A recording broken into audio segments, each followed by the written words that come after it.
Então, não é nada fácil estar aqui, confesso que o ensaio é bem mais fácil. E ele ainda diz que eu sou a irmã dele, né? Então, tudo dificulta ainda mais. Eu queria iniciar chamando as minhas duas anjas aqui para o palco um pouquinho.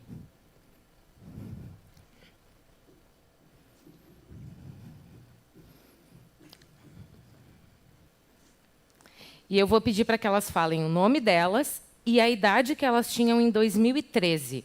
Gabriela Mello e eu tinha 4 anos. Catarina Irano e eu tinha 5 anos. E aí eu tenho uma pergunta para fazer para vocês. Onde você estava no dia 27 de janeiro de 2013? Eu provavelmente estava na praia com a minha família. E eu provavelmente estava em casa. Obrigada, meninas. Onde vocês estavam no dia 27 de janeiro de 2013? Vocês lembram? Onde? Então, muitos tinham 4, 5, 6 anos. Eram bem pequenos. Pois eu lembro muito bem onde eu estava. Eu estava no meu sítio, era um domingo. Estava lá tomando meu café da manhã, quando eu ouvi aquela música, quando tem o plantão do Jornal Nacional ou da Globo, né? Aquela música que todo mundo fica com o coração pela boca quando ela começa a tocar. E, durante essa música, após essa música, infelizmente, estava sendo anunciado que, em Santa Maria, após uma festa, durante uma festa chamada Aglomerados, uma festa que reuniu diversos cursos universitários da Universidade Federal de Santa Maria, infelizmente, nós tivemos uma situação que o céu, que hoje amanheceu caindo cinzas pela cidade sem último adeus. Esse é o trecho de uma música que foi feita em homenagem à tragédia da Boate Kiss. Então, talvez vocês nem lembrem muito o que aconteceu naquela época. Talvez alguns tenham visto as 2 séries que saíram esse ano em relação à tragédia. E foi uma tragédia que, durante a festa, enquanto a banda Gurizada Fandangueira tocava, eles lançaram um objeto pirotécnico que, infelizmente, acabou causando um incêndio dentro da boate. E essa é uma imagem interna da boate. E aí nós temos números bem complicados relacionados a essa tragédia. A boate, segundo se sabe, ela estava superlotada, ela tinha cerca de 1.500 pessoas. A temperatura lá dentro chegou a 300 graus Celsius. Imaginem só, é muito quente. Nós tivemos, infelizmente, 242 óbitos, sendo que 90% dessas pessoas tinham entre 18 e 30 anos. Nós tivemos 636 sobreviventes. E esse acabou sendo o 2º maior incêndio do Brasil e o maior incêndio do Rio Grande do Sul. Desses sobreviventes, 60 pacientes precisaram ser transferidos para Porto Alegre. Por quê? Porque a situação clínica deles, tanto na área respiratória quanto de queimados, ela estava muito grave. E então eles vieram para cá, porque a condição de melhor tratá-los estava aqui. E os familiares acompanharam eles. E muitos desses familiares não tiveram tempo de pegar absolutamente nada. Eles simplesmente vieram com a roupa do corpo. 7 hospitais aqui da capital acolheram esses pacientes, né? E nós também tivemos ajuda do Hospital Albert Einstein, que pôde ofertar tecnologia para melhor cuidar desses pacientes. Tamanha era o problema que eles tinham, em especial na questão respiratória. E aí nós tínhamos, lá pela Secretaria Municipal de Saúde, em parceria com esses hospitais, que emitir 3 boletins diários, porque quando eles chegaram aqui, alguns familiares vieram, obviamente, por si, não sabiam nem qual hospital esse paciente estava. Então, nós fomos emitindo boletins diários, falando da condição clínica desses pacientes, e fazendo inúmeras reuniões para que essa informação fosse a mais qualificada possível. Aqui em Porto Alegre, então, liderado pela Secretaria Municipal de Saúde, a gente fez o que a gente chama de plano de contingência. O que é isso? Quando a gente tem uma situação de tragédia, a gente precisa parar e pensar o que vai fazer. Então, o plano de contingência nada mais é do que planejar o que a gente vai fazer diante de uma situação de emergência, que foi o caso da tragédia. Então, nós tivemos profissionais, como tem ali na foto, que se deslocaram até Santa Maria para ajudar o caos que estava instalado lá, porque estava um caos. Nós tivemos profissionais que se envolveram no transporte aéreo desses pacientes, como tem ali na foto também. E nós tivemos uma criação do chamado Centro de Hospitalidade, que nós chamamos de despertar da essência humana pela solidariedade. O que foi isso? Como eu disse, estava um caos, um verdadeiro caos. Eu, no domingo, estava louca para me deslocar já para Porto Alegre para poder ajudar, mas eu acabei me envolvendo com toda a situação na segunda-feira. E segunda-feira, eu digo para vocês, eu cheguei em casa na terça, 1h só, porque a gente ficou envolvido, tentando saber o que fazer. E a ideia que veio foi da gente poder ter um local que fosse confortável, que fosse digno, e onde as pessoas pudessem se concentrar, os equipamentos, os materiais e as ações para acolher, de forma humanizada, esses familiares das vítimas da Boate Kiss, que estavam aqui internadas.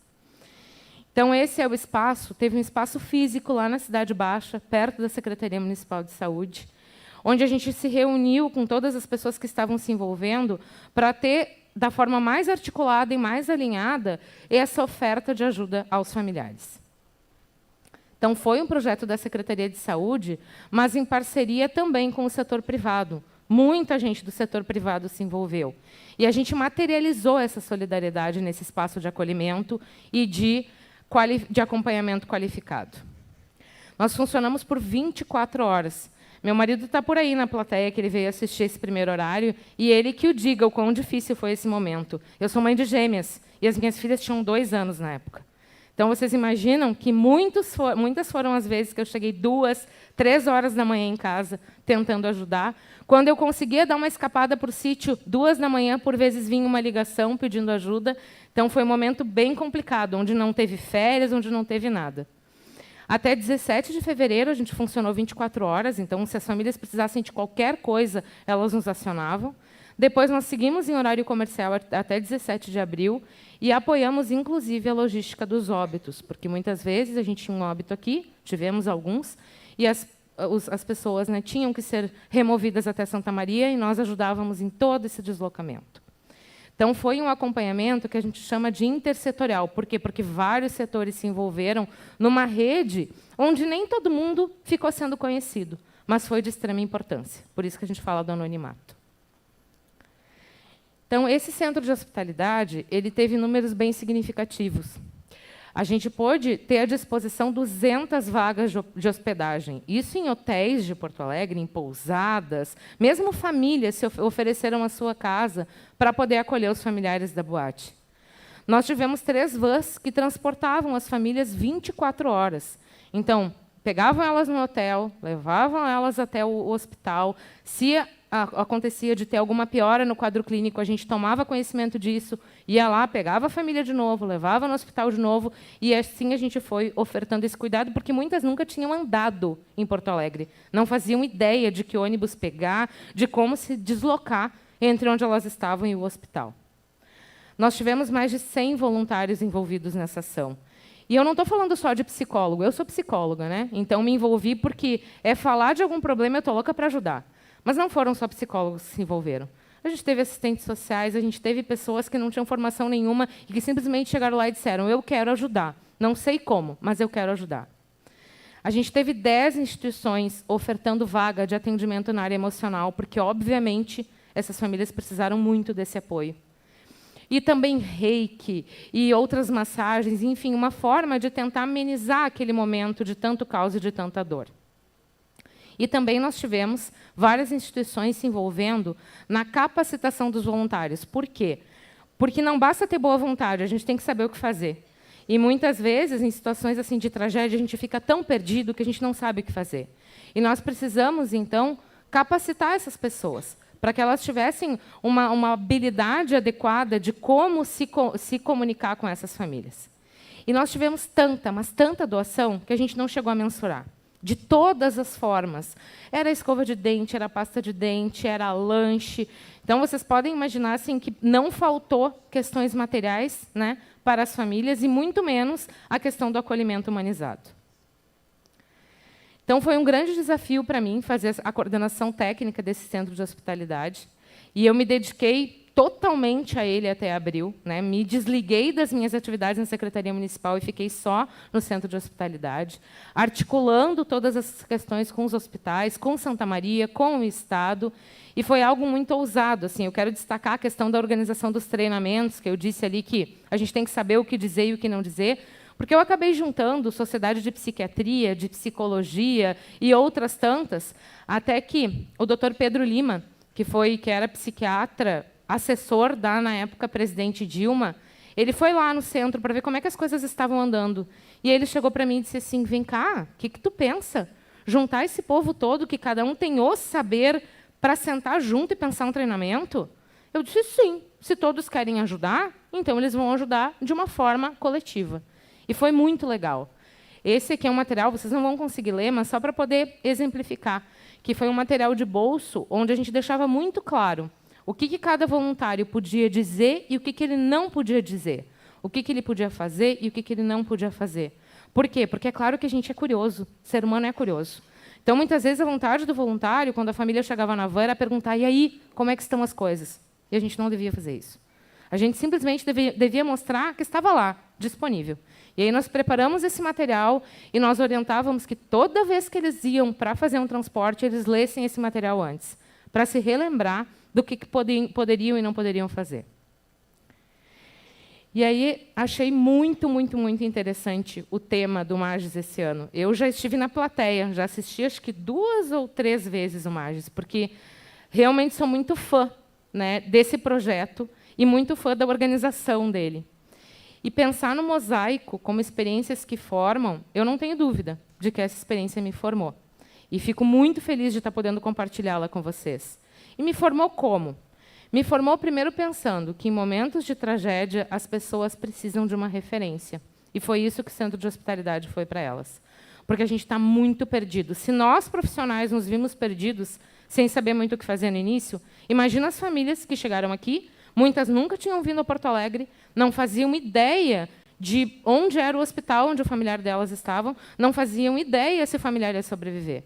Então, o Centro de Hospitalidade foi um local onde elas sabiam que elas podiam ligar, que elas podiam chegar, que elas podiam pedir ajuda a qualquer momento.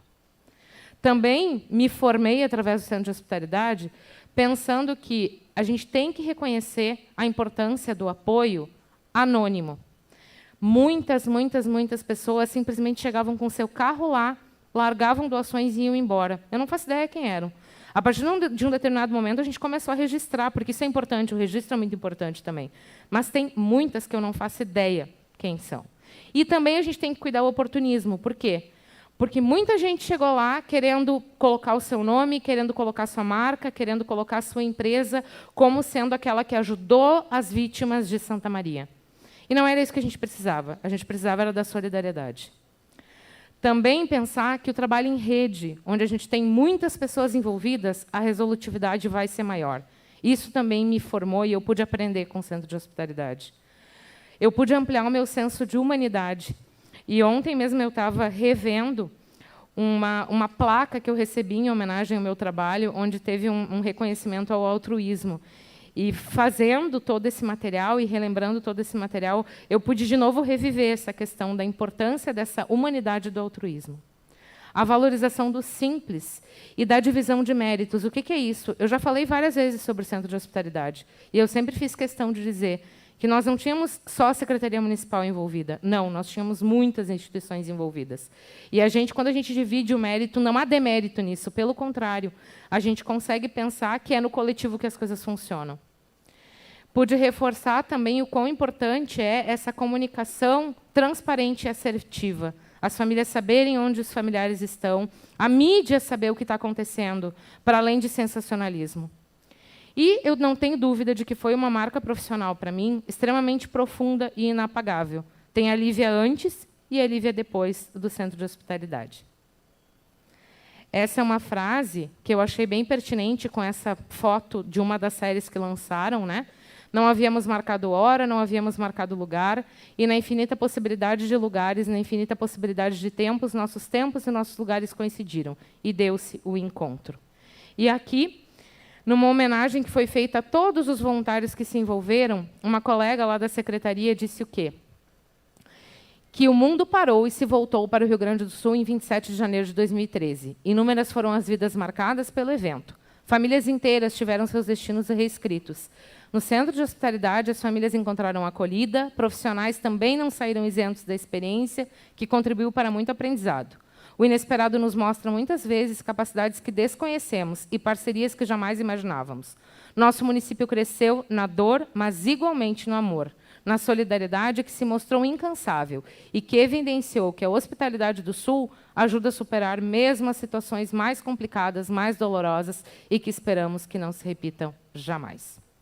Obrigado.